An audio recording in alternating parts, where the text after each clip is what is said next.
Welcome to Tables, Lists, Chairs. and Chairs. Try again. Welcome to Tables, lists, Chairs and. Welcome to Tables, chairs.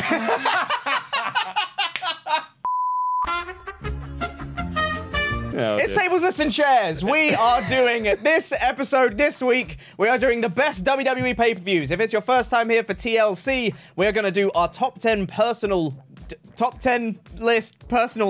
Our top 10 personal list of the topic of the week. And this week it is best WWE pay-per-views of all time. That is main roster, not NXT. Because it would just be NXT. It would just be takeovers. The whole thing would be takeovers. Maybe that's a future video.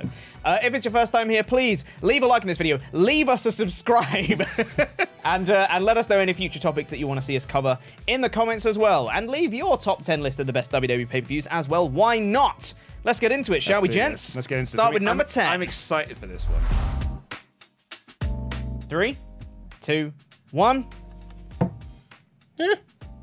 All right. Yeah. Okay. All right. Okay. Yeah, so far. Versus 2016, some 2013, WrestleMania 39. You go, Pete. You were worried about this half one. a right answer, I suppose. Famously, I was very angry. No. You. With the end of WrestleMania 39 Night 2. I cannot deny that WrestleMania 39 Night 1 is a damn near perfect show. Sure is. It's a great show. God, I had so much fun watching that. And there's so much on Night 2 as well that is also really good. Shane McMahon. Shane McMahon was awesome. I had so Hell in a Cell match. So I just remembered the Hell in a Cell with Russell Crowe. Fucking Night 2 is so stupid. I forgot about that. And I also think it was like the peak of my excitement around like wrestling, because it was like culmination in the Bloodline story. I was so excited about wrestling at the time. Sorry, culmination of the Bloodline story being What I thought was the culmination of the Bloodline story. I was really excited for the show. Wasn't even bottom of the third. Apparently, yeah. But regardless, that excitement carried me into a really exciting time to watch. I had such a great time watching it. Night 1, I was at home. Night 2, I was watching with you and Dan. You guys will see this is a very, very personal top 10 list. There's some stuff on there that is objectively great that I've not included, because I don't think I've seen it or have much emotional attachment. This I have a strong emotional attachment to. 2016 Survivor Series. I was there for it. I was going to say, is this because you were there? There are a couple picks on here where I was like, well, I was there, and therefore I really like it. I think this is a phenomenal Survivor Series. This is the only Survivor Series I can really recall where the Raw versus SmackDown thing actually meant, well, it didn't even mean that much, but it was still like kind of a fresh idea. Under siege. It was really fun, this show. You had the Brock Lesnar Goldberg main event to kind of be something separate. It has, in my opinion, the best Survivor Series match, the Raw versus SmackDown men's match. They go 52 minutes and have all the top stars of both brands on it. It's really, really fun. And also, I was there. Yeah. This is low down on my list. This is kind of considered to be one of the great SummerSlams of all time. In fact, it's considered to be one of the best WWE pay-per-views of all time. It's low down on my list because it is a two-match card. Because no one ever talks about Big E and Caitlyn versus Dolph and AJ Lee. What they talk about is Brock and CM Punk and the Cena Danielson main event, both of which are exceptionally great. Arguably the two best WWE matches of 2013. It's incredible, and they're on the same show. It is awesome. Like, those two matches blow everything else out of the water that WWE did that year. It is only those two matches. Everything else in that show, including, unfortunately, the Bray Wyatt debut with Kane, is a butt. 3, 2, 1. WrestleMania 33. WrestleMania 31. Valid. Nice. Rumble 07. So this one for me is, I was at university when this show was on the air, and I was part of the huge anti-Cena brigade. I was a big TNA mark, and I was like, the reason why I do not like watching WWE is because Cena is awful. But he has that match with Umaga on this show, and it's genuinely like oh, maybe I'm wrong. Maybe it's actually awesome, and I've just been missing something. Are we the baddies? Yeah, I mean, granted, the rest of his WWE run would show that I was right in my initial, but like, honestly, it's such a good. It's the best Cena match from like this mid 2000s, probably up until he has the, you know, maybe some stuff with Edge or. And then to the US title run. I think this is one of the best matches the dude ever had. Yeah. And then it's an awesome finale to the Rumble. One of the great Royal Rumble matches. Yeah, it's genuinely one of the best Royal Rumble matches ever. This, I think, is a top 3 WrestleMania. Hot dang it is. And holy heck, did everyone think this show was going to blow going in? Oh, yeah. And it was, I think, the best example of low expectations yield great results, because this show is awesome. I was doing the WrestleTalk news in the lead up to that show, and the final news episode I did before it was talking about the tug of war over the title, being like, this is bad, and it was getting buried as well by like even like legends within the business, like this WrestleMania's got nothing going for it. And they really showed out with it. It was really good. You can pick so many moments from this show that are great, whether it's Bryan winning the ladder match and the RKO off the curb stomp, the cash-in, the heist of the century, Sting and Triple H having a fun match that Sting should not have lost. It's ruined by commentary. But you can also have the match between Reigns and Lesnar as well was much better than people thought as well. It's a great match. I think it's the best match those two ever had. Yeah, absolutely. For me, this is incredibly personal. This WrestleMania was the first one that I ever watched with friends. Because I watched a few before that, I think from 28 onwards. I watched it maybe with like my best mate or by myself. But this one, there was a group of like 10 of us. And we all met up, and we were all very drunk, and we all watched it, and we had predictions for everything. We had the Hardys return, where all of us lost our collective minds together, and we were going around high-fiving each other and stuff, and it was awesome. Yeah, I thought I'd watched the retirement of The Undertaker.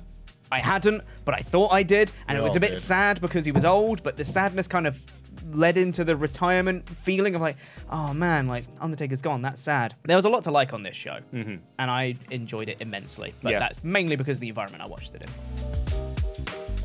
3, 2, 1. Here's a Tempest pick. Oh, there we go. No Mercy 08. I could have predicted that was going to be on yours. I'm just going to echo what you said on the previous entry. Mania 31 is an all-time WrestleMania. Yeah. So great. Great. Yeah, really so great. And 2013. Pretty similar to what you said, and also this was like peak wrestling fandom for me was 2013. I was all in on like Bryan's ascension through the company. Also loved Lesnar. Also loved Punk. So much to like on this show. This was very special to me. This one, Bryan finally winning clean against Cena. I was like, oh my god, that never happens. Like, it was awesome. I said it on WrestleTalk Extra. The crowd do not count the 3 because they never believed he was actually going to win the belt. And he beat Cena clean. Yeah. So please, go on, Tempest. Gush about No Mercy 08. The floor is yours. This show is so good. This is one of the best B pay-per-views WWE ever did. There's so much like just fun stuff on this show. They did a Big Show Undertaker match that was actually good. Like a really good Big Show. It's where he brings out the knockout punch for the first time. And they beat Undertaker by technical knockout where he just punches him in the head until he's out cold. That's great. They do a Jeff Hardy Triple H singles match for the WWE title that is one of Triple H's best straight singles matches. And then you have the WWE match of the year with the ladder match in the main event, Jericho and Shawn Michaels, capping off their rivalry of the year over the World Heavyweight title. This is one of the pay-per-views where after it was over, because both of my favorites at the time lost the world title matches, I was like, it was a good show, though. And I was like, it was like the week of my birthday. I was turning 12, and I was like, it was still good, though. 3, 2, 1. Oh, interesting. Well, you guys have said it, but it's a bit higher on my list because I really like it. I think the Heist of the Century is like one of my favorite wrestling moments ever, I want to say. It was so cool. And I loved Rollins at the time as well. I was such a Rollins mark back then. So like, yeah, it was great. Love it. I've got the same thing with WrestleMania 30 of just like, I remember where I was, who I was with, when Danielson won the world title finally, and like, like this is going to be the start of the run. Obviously, it wasn't. But it was so good though. WrestleMania was so great. Brock beating Undertaker. My then girlfriend, who is now my wife, it was the first wrestling thing she'd ever seen, and she said, that big dude is going to beat the old man. And me and my friend, oh, how we laughed. No, that's not how wrestling works. The old man's going to win. She was like, no. If you've seen the size of that man, if you see how old he is, there's no way the old man is winning. It turns out she was right. She was smarter than us all. Smarter than all of us. This might be low on some people's list. I think so, yeah. I just happened to find a bunch of shows that I like more than this one, but this show is so great. I know that there are some that maybe look at this and go like, oh, it's a one-match show, really. No. I love the SmackDown ladder match in this show. It is such a fun Money in the Bank match. Yep. The Raw match is also fun, but much more dangerous and Yep. sloppy. Oh, God, People are yeah. just falling off ladders and like landing on each other's faces and stuff. It's horrifying to watch. That last spot where Del Rio's going to win and then he wobbles on the ladder, falls off, and then he's got this cut all over him because he landed on a ladder. It was like, oh God, what's happening? And then he has to put everything back up and climb up. It's terrible. The Christian Orton match That is match very good. Yeah. rules. Yeah. And With then a the main great event. finish as well. I have heard some people, maybe at this table, try and say that John Cena and CM Punk is like a good match and everything, but maybe not the. I mean, hell, I said it was like, oh, one of the worst matches ever on that Quizzlemania, according to some. That match is one of the best WWE matches of all time. It really is. It is the most heated main event I think I've ever seen. Yeah. The crowd helps with the whole show, but that match is one of the most special lightning in a bottle type matches that there's ever been. 3, 2, 1. Okay. Oh, Yeah. nice. Totally valid. Totally Totally valid, I 2020 think. Royal Rumble. Again, this is kind of like because of the circumstances. I went to a watch party for the first time ever to watch this show with my friends. Again, very drunk, had a great time. So much of the show I have such fond memories of because I missed the Roman Reigns Baron Corbin match. Great.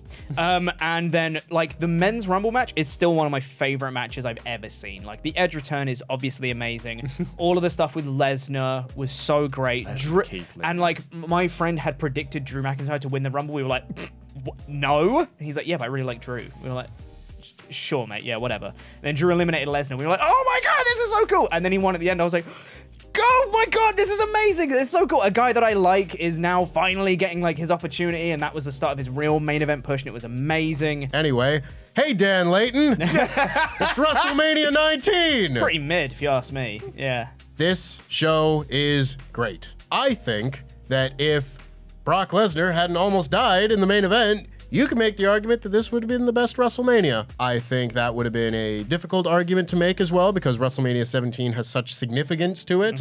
It kind of caps off an era and everything. It's special in its own way. But there are so many good matches on this show. Jericho and Michaels. Hogan and McMahon is surprisingly great. Genuinely brilliant. Austin and Rock is fantastic. You've got Lesnar and Angle in the main event. A great match, even though there's a near death. There's so much fun stuff on this show. It is like your hipsters' great in-ring wrestling WrestleMania of the mid-2000s, and I can't believe we got one of those in the mid-2000s. SummerSlam 2002. Yeah, so again, I was out of wrestling at this point, but I went to Reading Festival 2002. And after the Sunday night, we finished, I think Metallica headlined, but we went back to my friend's house because they'd ordered SummerSlam 02. And although I was not watching wrestling, I was like, oh, cool. I'll watch the wrestling. I remember that. And I was just sort of blown away by it. It was like the first time I'd ever seen Brock Lesnar. So I was like, holy hell, this dude's cool. The Rock was still champ. I was like, oh, my guy is still champ. That's cool. Yeah, 2013 might be like the best SummerSlam ever, but like there's a top 3. It's this, 2013 and 2000, I think, are like the best SummerSlams ever. 3, 2, 1. Oh, closeness there. Yeah. I don't care if this is recency bias. Recency bias. Watch party was so much fun. Yeah, it was good. Jey Uso pinned Roman Reigns and I lost my goddamn mind. Yeah, great Money in the Bank matches, great watch party, had a great time doing it. Jey beating Roman is one of my favorite things ever. I had so much fun on this show. Rumble 01. This is the best Royal Rumble pay-per-view. Isn't it just, though? It is one of the best WWE pay-per-views, I think, on a personal and objective level. I think the run of pay-per-views they had at the beginning of 2001 is unparalleled before or since. And my God, there is just... This show starts with an awesome tag match with Edge and Christian and the Dudleys. Fantastic. You've got the ladder match with Jericho and Benoit. You've got Triple H and Kurt Angle in a great heel versus heel title match. And then you have maybe the best Royal Rumble match ever. Oh, yeah. With Drew Carey. And Kane. And the Honky Tonk Man. And Honky Tonk. And Austin. And The Rock. And this is just such a star-studded Royal Rumble. This is the peak of the Attitude Era in a Royal Rumble match. Yeah, Money in the Bank 2011. What has previously been said, I think it's an all-time show. 3, 2, 1. Oh, look at Valid. this. Absolutely valid. We've got a lot of the same answers, but just in a different order. Yeah. Yeah, I mean, Rumble 01, like, Yeah. this is my era of wrestling, and it's the best Royal Rumble there's ever been. It is a perfect show. SummerSlam 02. This show is so awesome. It's so good. This show is so great. And 2002 is not an especially good year for WWE. They kind of went a little bit nuts. It literally forced me to stop watching. This is kind of like you look at it and there are the first glimpses of the SmackDown 6 coming through in this. You've got Edge and Eddie Guerrero, Kurt Angle versus Rey Mysterio, one of the all-time best pay-per-view openers ever.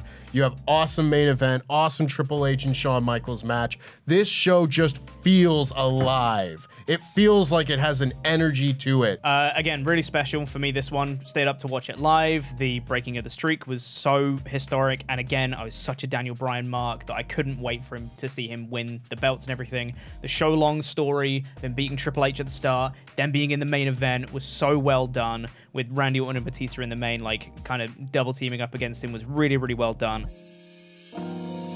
3, 2, 1. WrestleMania X7. One Night WrestleMania Stand. 24. Okay. And ECW One Night Stand. I wasn't sure if this was allowed to be... Which year? The first one. 05, yeah. Yeah. I wasn't sure if this was allowed to be included because it's not a WWE. I mean, it is. It is. But it's, it's sort of, that's what I is. thought. Yeah. But this is, I'll be honest, I don't think the second One Night Stand is as good, even though it's got the Rob and Cena thing. Yeah. The rest of the cards, not all that great, and it's a bit... Angle Orton's great. Well, it's a great match, but also, what the is that doing on an ECW show? I don't know, but it's fun. But this, when I got back into wrestling, I missed ECW. And this show felt like it was made for me and people my age and fans of my ilk that were sick of WWE's bad main roster shows they were doing.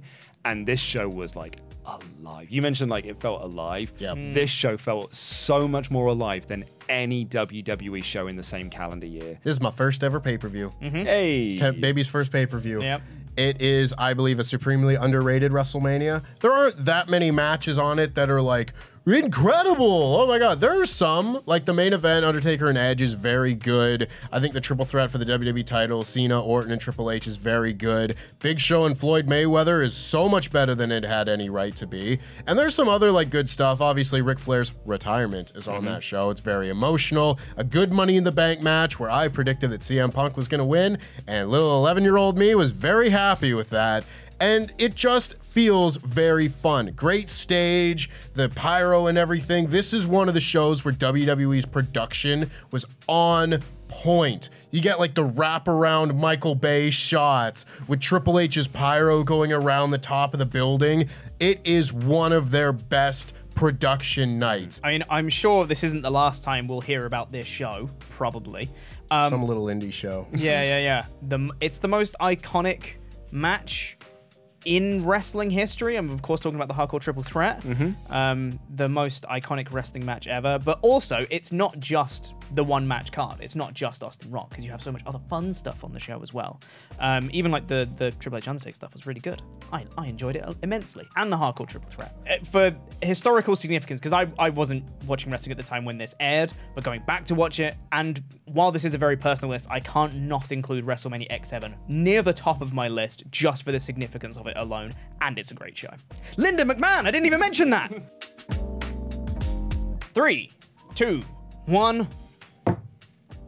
Oh, Big I'm fan. very glad the Clash of the Castle made it onto this list. Well-deserved place on this list. Yeah. Yep.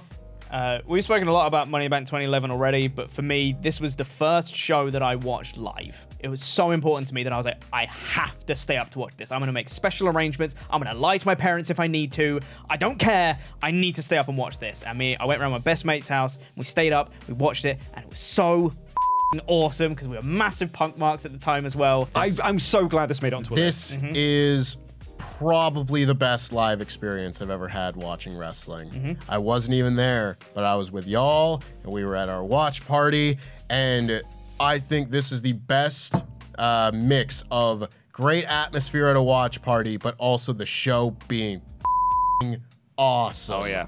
The Gunther Sheamus match was exactly what everybody wanted it to be. And while it wasn't necessarily like the ending of the show at the sing-along, they could have cut the cameras 5 minutes earlier and everything. That main event was awesome. I was still up for seeing Roman win and continue on. I got to retain the Gemini Championship, which was a nice little bonus. But that show was just like, okay, this is the peak of the honeymoon Triple H phase. It's gonna be okay. Everything's gonna be awesome. Great pay-per-views every month. Check out Payback 2023 for that not to be the case. I think people might be surprised that this is my number 2 because this is my WrestleMania. I know that there have been better WrestleManias than this since, but this is the greatest WrestleMania of all time. And I don't think my mind is ever going to be changed on that, no matter how good a WrestleMania is. This will always be my favorite, bestest, brilliantest WrestleMania ever. 3, 2, 1. Oh, yeah. I saw that one coming a mile away. I saw that coming a mile away. Yeah. Everything you said about that, but more. Y'all are a bunch of cowards for not putting it at number 1, because goddamn, this is my favorite time watching wrestling ever. Yeah. That first watch party, because I didn't know really what to expect from the watch party when we first hosted it, and it exceeded all of my expectations. And the show was great. We had Damage Control's debut, the Dominic Mysterio heel turn, Gunther Sheamus. Damage Control were at SummerSlam. Yeah, fool. What? No, they debuted at SummerSlam. This was a debut match together. Sorry, yeah. All of that combined into that main event of Roman and Drew, and everyone being so behind Drew, but also accepting of the fact that Roman was going to win, and Solo debuting. You had the Austin Theory running down to tease the Money in the Bank, and then he got knocked out by Tyson Fury. Don't even like Tyson Fury, but that moment was so good. It's my favorite thing I've ever seen in wrestling. Partially due to that environment, but the show being so special as well. The first UK show in such a long time. It's so good. I felt, because we got a little bit of heat when we did our end of year awards, and with that was so high. In fact, I think it won show of the year. Yeah. And people were like, it was because we had the watch party and like UK bias. I think it's so unfair because it's a great show. Even without our watch party and without that being in the UK, that is an incredible pay-per-view. I mean, but you can't take the fact that it's in the UK out of the equation, because it led so much into the Drew match. That's part of the point and of the that Sheamus match. And the Sheamus match. And he's not even from the UK. Yeah, like, you know, it's his hometown, just a stone's throw away, you know? The greatest WWE pay-per-view of all time. Sure is. I think from just like a significant standpoint, the quality of the matches on this show, whether it be TLC 2, which hasn't even come up yet, Oh, God, the yeah. Triple H Undertaker match, you've got the main event, Austin and Rock, you've got McMahon versus McMahon. There is an endless amount of fun on this show. I think very rarely has wrestling come close to touching this since. Yeah. Not to mention the greatest video package of all time. There's also that. Yeah. It's just every little bit feeds into this show's legacy. I think what we've learned from this is if you have Limp Bizkit as part of WrestleMania, it becomes a really good WrestleMania. I'm not arguing that. That works. Yeah, so it's Backlash 2000. So, like, really, this is my number 1 pick. Yeah. We should be shaking hands on this one. But when we sat down to write this list, this was my first thing I wrote down in position number 1. And no matter how much I convinced myself that it should not be the number 1, it is my number 1 show of all time ever. This is the first show I watched live. I stayed up. It was free on Channel 4, and I stayed up and I watched this live because I wanted to see The Rock win the belt, and I was excited to see Austin back. It's not even just that main event, which I think is like one of the best main events that company's ever done, and I think it's the perfect main event to show to a non-wrestling fan to be like, this is what wrestling is, because it is wacky. I love this show. If you've never seen the show before, go and watch it. At the end of it, you'll say, that was fine. But you weren't there, man. And that's going to do it for this episode of Tables, Lists, and Chairs. Are there any shows that you think we missed? Almost certainly. Everybody's got opinions. Let us know your top 10 list in the comments down below, and let us know any other topics you want to see us cover in future episodes as well. Thank you, Luke, for joining me. Hello. Thank you, Tempest, for joining me. Hello. And leave a like, subscribe. We'll be back next week for more, where we'll be doing, surprise, surprise, the worst WWE pay-per-views of all time. Oh boy, can't wait. Jam that jam, everybody. Did you like this episode of TLC and want more? Well, next week's episode of TLC is available right now on our Patreon page at patreon.com/WrestleTalk. It's me, Luke, and Tempest talking about the worst WWE pay-per-views. Here's a clip. Bad, bad, bad.